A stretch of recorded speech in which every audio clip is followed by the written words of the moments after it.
شہنشین پر تشریف فرما معزز مشائخ نظام علماء کرام اور ہمارے وطن عزیز کے نمائندہ مسلم آرگنائزیشنز کے تمام ذمہ دار، میری عزت ماں اور بہنوں، محترم حاضرین اکرام، ہم اور آپ نے ماشاءاللہ بہترین نصیحت افروز خطابات کو سنا۔ میں صرف دو تین باتیں آپ کے سامنے رکھ کر اپنی بات کو مکمل کر دوں گا۔ بی جے پی نے ایک 16 پیجز کا ایک بکلیٹ نکالا ہے اور ایک 4 پیجز کا پامفلیٹ نکالا ہے، تو میں کوشش کروں گا کہ اس بکلیٹ کا اور یہ 4 پیجز کا ہم پورا اچھی طریقے سے حلال طریقے سے پوسٹ مارٹم کر سکیں انشاءاللہ۔ بی جے پی نے اس 16 پیج کے بکلیٹ میں لکھا ہے کہ 70% وقف کی جائیدادوں پر قبضہ ہو چکا ہے۔ تو ہم بھارت کے وزیر اعظم سے پوچھنا چاہتے ہیں، جب آپ اس بات کا اقرار کر رہے ہیں کہ 70% وقف کی جائیداد پر قبضہ ہو چکا ہے، تو آپ ان جائیدادوں پر جو لوگ قابض ہیں ان کو آپ مالک بنا رہے ہیں لمیٹیشن ایکٹ لگا کر۔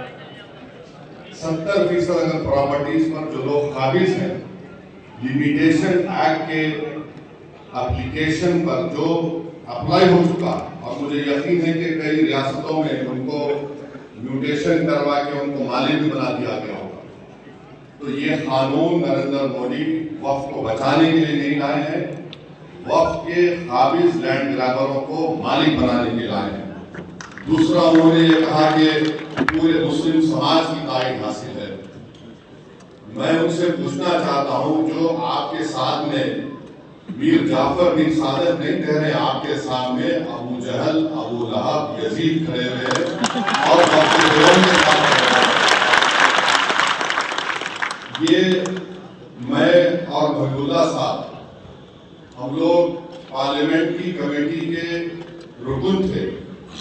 کشمیر سے میر وائز صاحب آئے اور کنیا کماری تک جتنے مسلم تنظیمیں ہیں، چاہے وہ جمعیت العلماء ہو، جماعت اسلامی ہو، اور بریلوی طبقے کے جمعیت المشائخ ہوں، اور جو شیعہ کی جتنے اوریجنل اور جینیون تنظیمیں ہیں، وہ سب اس بل کی مخالفت کی، حتیٰ کہ بوری جماعت کے شیعوں نے بھی اس کی مخالفت کی۔ ہم پوچھنا چاہ رہے ہیں وزیر اعظم سے کہ آخر یہ کون سے لوگ ہیں جو آپ کے اس کالے قانون کی تائید کر رہے ہیں؟ بھارت کے 18-19 کروڑ مسلمانوں نے اس قانون کو مسترد کیا ہے۔ وزیر اعظم، ہم اس قانون کو قبول نہیں کرنے والے ہیں، یہ کالا قانون ہے جو ہمارے آئین کے فنڈامنٹل رائٹس کے خلاف ہے۔ دوسرا، نریندر مودی نے اپنے اس بکلیٹ میں لکھا کہ مسلمانوں میں 31% غربت ہے۔ ہم وزیر اعظم سے بولنا چاہ رہے ہیں کہ یہ غربت اس لیے ہے کیونکہ آپ کی ذہنیت میں فرقہ پرستی، آپ نفرت کرتے ہیں مسلمان۔ نریندر مودی ماشاءاللہ سعودی عرب گئے ہیں تو وہاں پر محمد بن سلمان سے یا حبیبی بولیں گے، اور بھارت کے آنکر بولیں گے کہ ان کو کپڑے دیکھ کر پہچان۔ اب دوسرا یہ ہے کہ ایک بی جے پی میں بہت زیادہ انمول رتن ہے، مغل بادشاہ اکبر کے پاس بھی نہیں تھے ہوں گے، مودی کے پاس بہت سے انمول رتن ہے۔ کسی نے پارلیمنٹ میں کھڑے ہو کر کہا کہ یہ مسلم دیش میں وقف نہیں ہے۔ ہم اپنے وزیر اعظم سے بول رہے ہیں کہ جب آپ کا پلین سعودی ایئر سپیس میں آیا تو محمد بن سلمان کی ایئر فورس نے 15 F-15 سے آپ کا استقبال کیا، ہم ان کا شکریہ ادا کرتے ہیں۔ وہ محمد بن سلمان سے پوچھ لیں کہ کیا مدینہ شریف میں رسول اللہ صلی اللہ علیہ وسلم کے روز مبارک کے آگے ایک بہت بڑی بلڈنگ ہے جس میں لکھا ہوا انگریزی میں وقف عثمان بن عفان رضی اللہ عنہ۔ وہ پوچھ لیں جب سعودی عرب جا رہے ہیں تو گلے ملتے وقت پوچھنا کہ ابھی بھی یہ صحیح ہے کیا، کیونکہ بورڈ لکھا ہوا ہے. تو ہر اسلامی ملک میں، مسلم ملک میں، چاہے وہاں پر جمہوریت ہو یا بادشاہ ہو، وقت کا تصور ہے اور رہے گا. تیسری بات انہوں نے کہی کہ غربت کے تعلق سے نریندر مودی نے اقلیتوں کے پری میٹرک اسکالرشپ کی اسکیم کو 9ویں اور 10ویں جماعت تک محدود کر دیا. پوسٹ میٹرک میرٹ کا مینس کا جو یونٹ کاسٹ ہوتا ہے، آپ کو معلوم ایک اقلیتی بچہ اگر اسکالرشپ کے لیے اپلائی کرتا ہے تو ماہانہ اس کو 180 یا 200 روپے ملتے ہیں. 2008 سے اس میں اضافہ نہیں ہوا ہے. پھر ان کا یہ بولنا کہ میں بکلیٹ کا پیج نمبر 7 بول رہا ہوں میڈیا کے لیے، اس میں انہوں نے لکھا کہ سیکشن 40 کو ہم نے اڑا دیا. میں محب اللہ صاحب اس کمیٹی کے ممبر تھے. وزارت اقلیتی بہبود نے اپنے جواب میں کمیٹی کو یہ کہا کہ سیکشن 40 کا استعمال 30 سال میں 530 مرتبہ قریب ہوا ہے، جس میں سے 8 مرتبہ کوئی کورٹ کو گیا. تو یہ سیکشن 40 کا جو ایک تصور کھڑا کیا گیا کہ جہاں پر ہاتھ رکھتی ہے وقف ہو جاتی ہے، لکھ کر دیا منسٹری آف مائنورٹی افیئر نے. یہ ان کا دوسرا جھوٹ.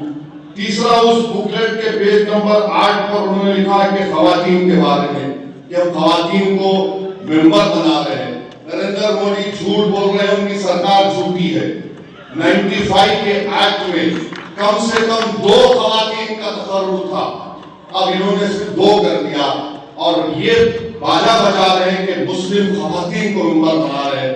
نریندر مودی، اگر آپ میں واقعی میں آپ کی حکومت میں، بی جے پی میں مسلم خواتین سے محبت ہے تو میں آپ سے گزارش کروں گا کہ آپ بلخصمانوں کو اپنے گھر میں بلا کر اپنے ہاتھ سے چائے بنا کر اگر آپ یہ مسلم خواتین سے محبت ہے تو گلفشا فاطمہ 5 سال سے جیل میں سڑ رہی ہے تمہارے بنائے ہوئے کالے قانون کی وجہ سے. تو یہ قانون پھر اس کے بعد یہ کہتے ہیں کہ صفحے نمبر 11 پر دلی کے 123 پراپرٹیز کا ذکر کرتے ہیں کیونکہ بکلیٹ میں سچر کمیٹی نے کہا کہ 123 پراپرٹیز دلی کے جو ہے اس کی 2008 میں لاگت 7,000 کروڑ روپے سچر کمیٹی نے کہا، اور یہ وقف کی پراپرٹی ہے، اس کو حوالے کرنا چاہیے وقف بورڈ کو. پھر یہ کہتے ہیں کہ ہم نے سچر کمیٹی میں فلاں لکھا ہے. سچر کمیٹی نے لکھا کہ جو قابض ہیں ان کو ہٹانے کے لیے پریمائسز آف ایوکشن ایکٹ کو لاگو کرو، آپ وہ بھی نہیں کرتے. پھر اس کے بعد یہ ایگزامپل دے رہے ہیں کہ یہاں قبضہ ہو گیا. کرناٹکا میں 2، چنئی میں 1، پونا میں 1، لکھنؤ میں 1، احمد آباد میں 1، میرٹھ میں 1، آسام میں 1، کلکتہ میں 1، یعنی 14 لاکھ ایکڑ پراپرٹیز جو وقف بورڈ کی ہے. ان لوگوں کو اتنی توفیق ہوئی کہ صرف 9 مثال دے سکتے ہیں آپ، اور ہم آپ کے 11 سال کے کارناموں کی 1000 فہرست رکھ سکتے ہیں جو عوامی دشمن تھے.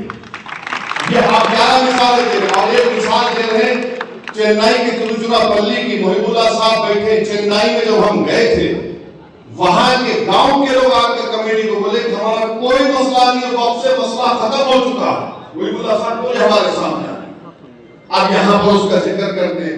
اچھا، پھر ایک گجرات کے ایک مقام کا ذکر کر رہے ہیں، وہ ایک جزیرہ ہے.